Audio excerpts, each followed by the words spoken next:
নেত্রকোনায় এক ধর্ষণ মামলার রায়ে পিতৃ পরিচয় মিলল ভুক্তভোগীর সন্তানের। জেলার বারোহাট্টা উপজেলার বহুল আলোচিত ওই মামলায় 13 বছর পর রায় দিয়েছেন আদালত।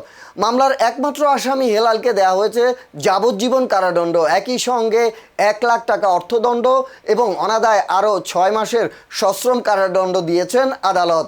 নেত্রকোনা থেকে হৃদয় রায় সজীবের পাঠানো তথ্যচিত্রে ডেস্ক রিপোর্ট। 13 বছর আগের ঘটনা। আদালত ও মামলার এজাহার সূত্রে জানা যায় 2013 সালের 1 মার্চ রাতে বারোহাট্টা উপজেলার নিজ বসতঘরে স্বামী পরিত্যক্তা ও মানসিকভাবে সরল প্রকৃতির এক নারীকে জোরপূর্বক ধর্ষণ করে আসামি হেলাল। ঘটনার পর ভুক্তভোগী অন্তঃসত্ত্বা হয়ে পড়লে বিষয়টি এলাকায় জানাজানি হয়। স্থানীয়ভাবে একাধিকবার সালিশের মাধ্যমে মীমাংসা এবং বিয়ের উদ্যোগ নেওয়া হলেও আসামি ধর্ষণের ঘটনা ও অনাগত সন্তানের পিতৃত্ব অস্বীকার করে। এ ঘটনায় ওই বছরের 13 জুলাই বারোহাট্টা থানায় মামলা দায়ের করা হয়। তদন্ত শেষে একই বছরের 11 অক্টোবর পুলিশ আদালতে অভিযোগপত্র দাখিল করে। পরবর্তীতে আদালতের নির্দেশে ডিএনএ পরীক্ষা সম্পন্ন হলে বৈজ্ঞানিকভাবে প্রমাণিত হয় শিশুটির জৈবিক পিতা হেলাল। বুধবার 8 জুলাই দুপুরে নেত্রকোনার নারী ও শিশু নির্যাতন দমন ট্রাইব্যুনালের বিচারক ডক্টর ইমদাদুল হকের রায়ে হেলালকে ধর্ষণের ঘটনায় দায়ী করে ভুক্তভোগীর সন্তানের পিতৃ পরিচয় স্পষ্ট করা হয়। 1 বছর পরে আমি নেত্রকোনা কোর্টে আইতাছি। আমার বাপের চাইতাম, আমি বাপের সাথে থাকতাম।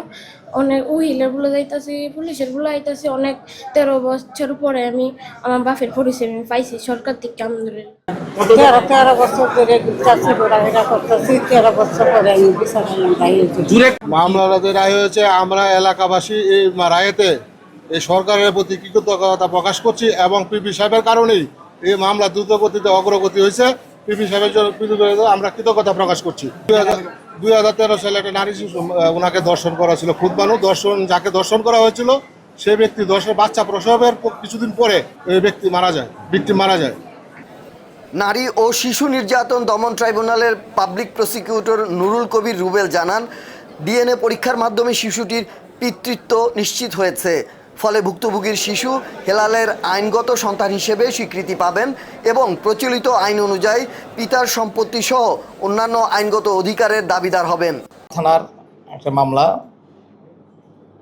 10/7/2013 নম্বর মামলা বারহাট্টা থানার, এবং পরবর্তী সময়ে মামলার নারী শিশু নাম্বার হয়েছিল 365/2013। এটা ধর্ষণ মামলা ছিল।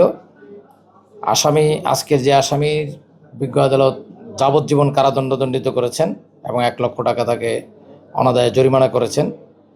এবং আজকের ওই যে ভিকটিম যিনি ছিল, খুববানু ভিকটিম যিনি ধর্ষিত হয়েছিলেন, তিনি আসলে ঘটনার পরপরেই মামলা করার পরে বছরখানেক পরে উনি স্বাভাবিক মৃত্যুবরণ করেছেন।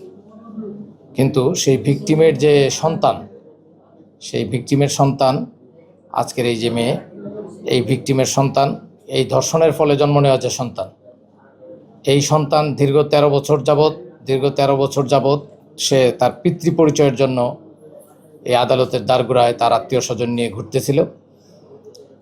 আজকের এই রায়ের মাধ্যমে এই যে মেয়েটা দেখতে পাচ্ছেন, সে এখন ক্লাস 6-এ পড়ে, তার পিতৃ পরিচয় পাওয়া গেল। এবং এই যে আজকের আসামি হেলাল, তার উত্তরাধিকারী হিসাবে তার সকল সম্পত্তি এবং অন্যান্য সহ যেভাবে উত্তরাধিকার আমরা পাই, সে উত্তরাধিকার হিসাবে বিজ্ঞ আদালত রায় দিয়েছেন। এই মেয়ে তার সঠিক উত্তরাধিকারী। একটি কাঙ্ক্ষিত বিচারের জন্য দীর্ঘ সময় অপেক্ষা করতে হলেও আদালতের এই রায় সমাজের জন্য একটি দৃষ্টান্ত হয়ে থাকবে বলে মনে করেন সমাজবিজ্ঞরা।